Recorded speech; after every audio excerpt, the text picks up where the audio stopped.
Sur son téléphone, Myriam montre des images de son fils, Saifeddine, 18 ans. Depuis son arrestation par la police, c'est l'incompréhension dans la famille. Elle a beau refaire la scène en boucle sur le perron de sa maison, elle ne comprend pas ce qu'on lui reproche.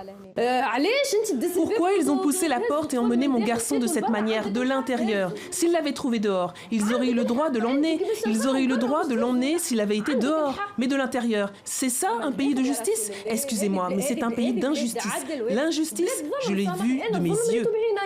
Myriam assure que son fils n'avait rien à voir avec les manifestations de ces derniers jours. Accusé d'actes de violence, Saifeddine est écroué en maison d'arrêt en attente de son jugement.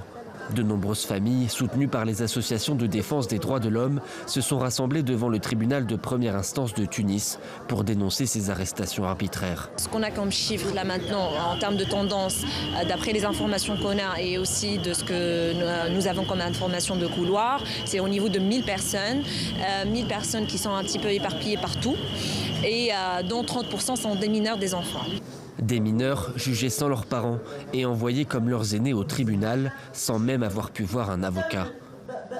Selon les avocats qui sont à Benarous, ils nous disent qu'hier, les procureurs de Benarous auraient traité 110 dossiers en 4 heures ou en une demi-journée, ce qui ne garantit absolument pas le respect de la procédure pénale et la garantie des droits de ces personnes. C'est ce qu'on pourrait dire des procès expéditifs. Outre les abus, les avocats dénoncent aussi de nombreux vices de procédure. Pour eux, l'objectif du pouvoir en place est clair, dissuader à tout prix les manifestants et les jeunes de ressortir dans les rues.